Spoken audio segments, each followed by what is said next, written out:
欢迎来到新兴消息频道，请订阅频道，所以大家不要错过当天最热门的新闻。我们今天的时事通讯包括以下内容：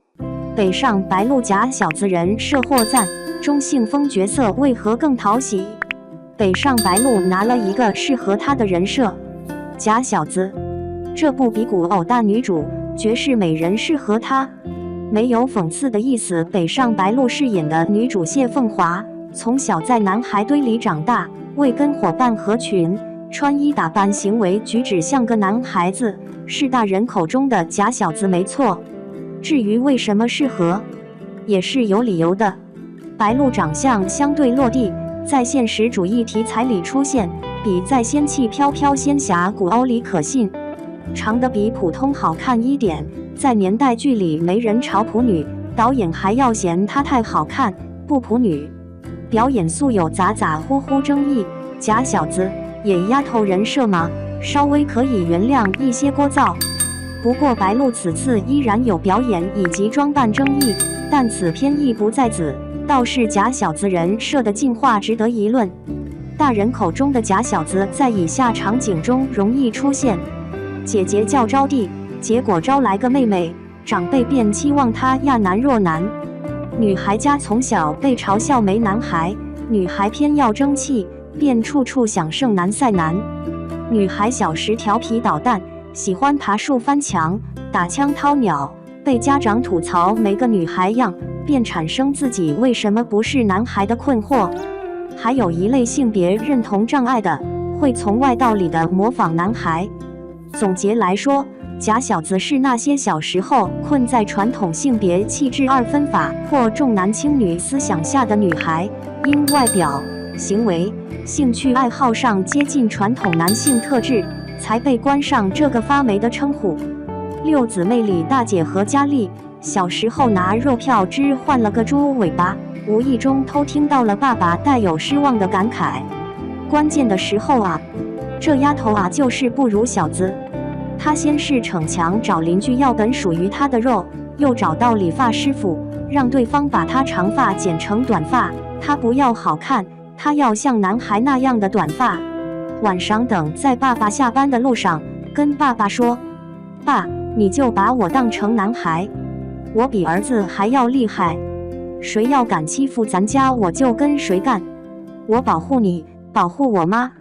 保护奶奶，保护妹妹，行不行？”这便是被歧视的大姐的好胜，既要顶天立地，又要厚德载物，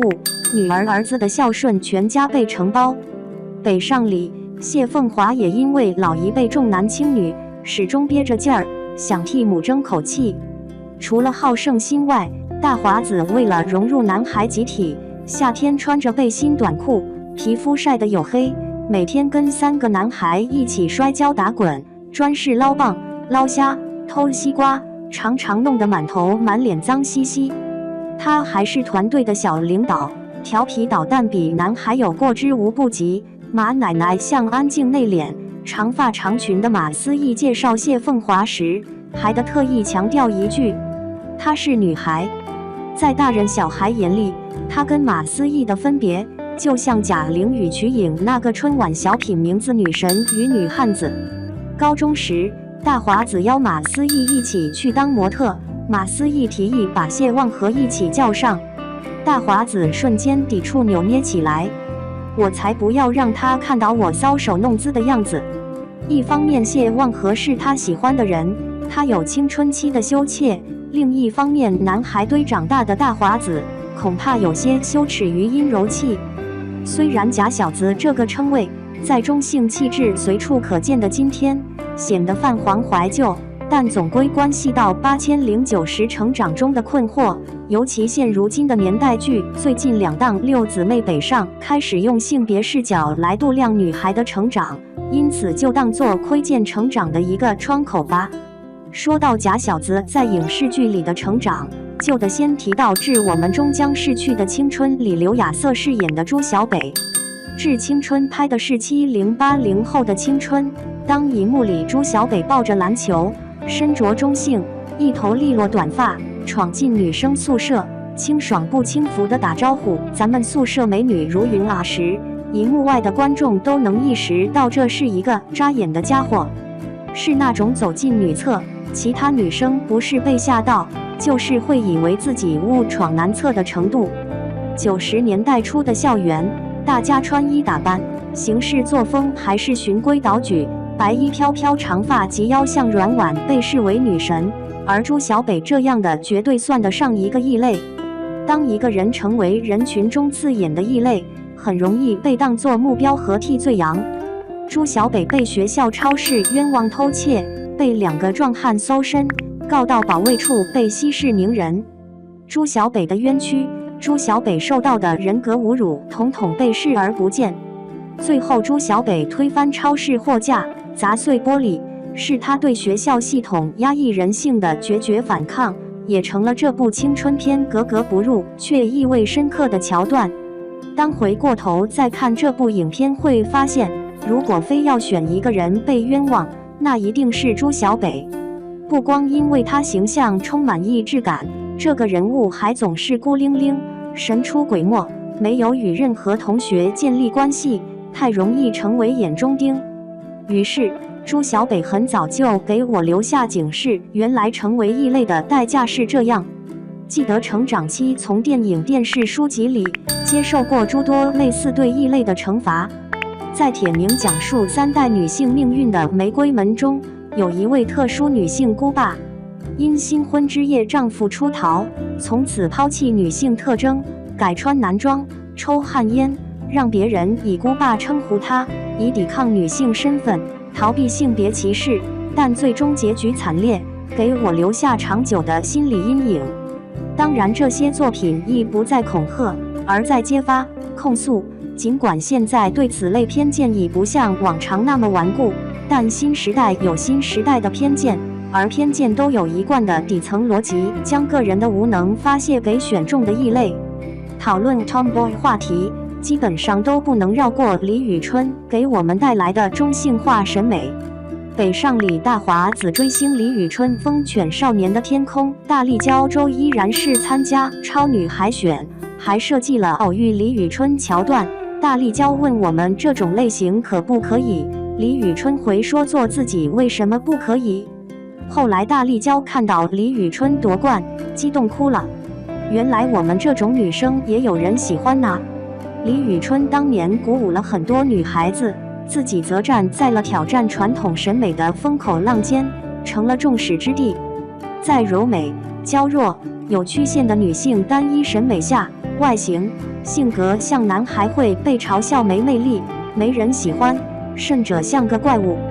粉红女郎放到现在，男人婆如男会是大女主，会找最漂亮的女演员演，会化最精致的妆，穿最靓丽的衣服，让观众觉得做独立事业女强人是令人羡慕的。说白了，影视形象表达着舆论和创作者对类型的好恶。当事业女强人是褒义词的时候，对形象极尽美化；当像男人是贬义词时，镜头语言会让假小子变得滑稽。在与美女的对比中，强化女性性征的重要性，远大前程。更烂俗的是设计桥段，让假小子转眼变女神，在众人惊叹、艳羡的目光里，传达出女人有女人味，婀娜的装扮和姿态才是对的。其实由帅变美不是问题，问题是镜头和众人目光是如何审视这一转变的。只有女人为装扮时才被喜欢，那就是只喜欢女性性征，这样的爱情不可信。梁山伯上有我，从此不敢看观音，在祝英台还是同窗兄弟时就心猿意马。花样少年少女吴尊饰演的男主，在女主假小子时就喜欢上了她。汪东城饰演的男二很夸张，喜欢上女主以为自己是 gay。不过 Ella 演得太白痴，对比日版的枯北真希，形象有点爷，分不清看的是 BL 还是 BG。这种女扮男装阶段发生爱情的，看着有禁忌、猎奇感，总归是基于性格、日常相处生发的爱情，比单纯看外表、强调女性性征的可信多了。类似的设定还出现在韩剧《原来是美男》中。Jeremy 或许是唯一真的实现了同人女梦想及和队友差点有一腿的爱豆，虽然他本人极为挣扎。等到他得知高美男原来是女生的时候，开心到别人以为他精神失常了。而一些影视里的假小子形象，某种程度蕴含着对抗性。向外对抗把魅力的定义权握在自己手里，向内对抗女性应该怎样生活，自己说了算。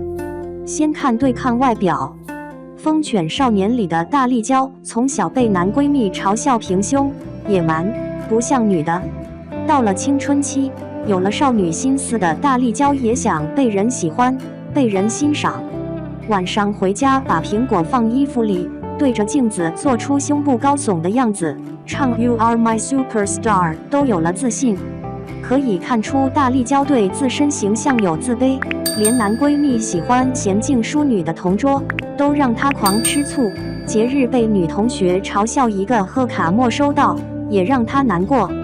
发育期胸大会被笑，平胸也被笑，问题不是胸大胸小，逃出被审视被定义的怪圈才要紧。只是90后的青春期哪有什么进步的性别观？好在剧里有个温暖的设定，让一个男同学因为他勇敢暴打坏学生而对他一见钟情。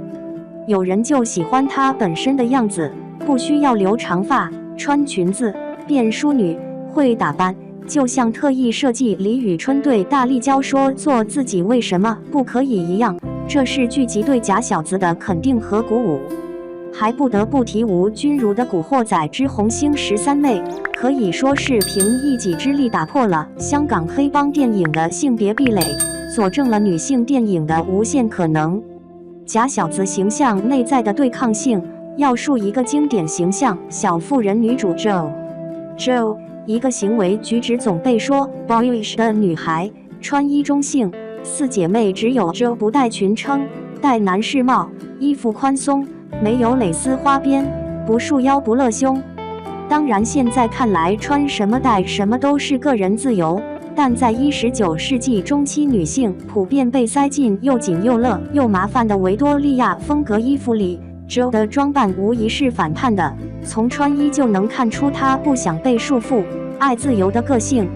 Jo 的反叛也从外延续到里，想要被爱，喜欢劳瑞，却拒绝劳瑞的求婚。因为他受够了女人明明有思想有灵魂，却只被看见感情和容貌，明明有野心有才华，却只能作为妻子被挑选。他痛恨这样的规则，连带拒绝踏入这样的婚姻。还有一个太过熟悉容易忽略的经典假小子，《还珠格格》里的小燕子。小燕子除了长头发穿女装，其余翻墙打架偷柿子，冲动暴躁仗义直率，没规没矩没大没小，哪点不像假小子活土匪？从前我们觉得《还珠格格》太流行而显得普通，还是闹剧难登大雅之堂，因而讨论话题时先少提它。现在再看，琼瑶进步的性别观正隐藏在这抛弃规则的闹剧中。她创造出了一个传统认知里完全不女孩子的小燕子，和一个完全女孩子的紫薇，平等的义结金兰，在做自己的同时，平等地收获王公贵胄的爱与珍惜。童年里更多人喜欢小燕子，毕竟如果可以选择，谁都想像小燕子那样快乐自由潇洒。是呀，年代剧都演到李宇春，演到80末90初的青春了。但很奇怪，北上拍《千禧年》，布景氛围却像80年代，一番是女主，拍的却是欧豪的奋斗史。是太不熟悉90后的青春，是对90后女孩的成长经验太过陌生吗？好，那就直说了，90后的青春不像50、60后刻着鲜明的历史巨变痕迹，不像70、80后伴着新时代的奋斗红利。他们有强烈的自我意识和个性色彩。青春是杀马特，非主流。QQ 空间是强烈的想让别人看见自己的冲动。对女孩来说，这种想被看见更为迫切，不想成为时代变迁的背景板，更不愿成为男性奋斗者背后的女人。这篇虽然讲的是假小子进化史，但这一特殊人设背后藏着年轻一代共有的冲动，即他们希望挣开束缚，靠近自由，成为自己。假小子是存在于女性中的一种身份挣扎，而非一道景观，一种用以丰富角色配置的标签。而除了少数真正关切人物的表达，我们更多看到的总是强取豪夺般的挪用，毫无负担的消费人的挣扎。这样非同一般的成长史，年代剧或者说国产剧，有一天能看见、读懂吗？我暂时不抱希望。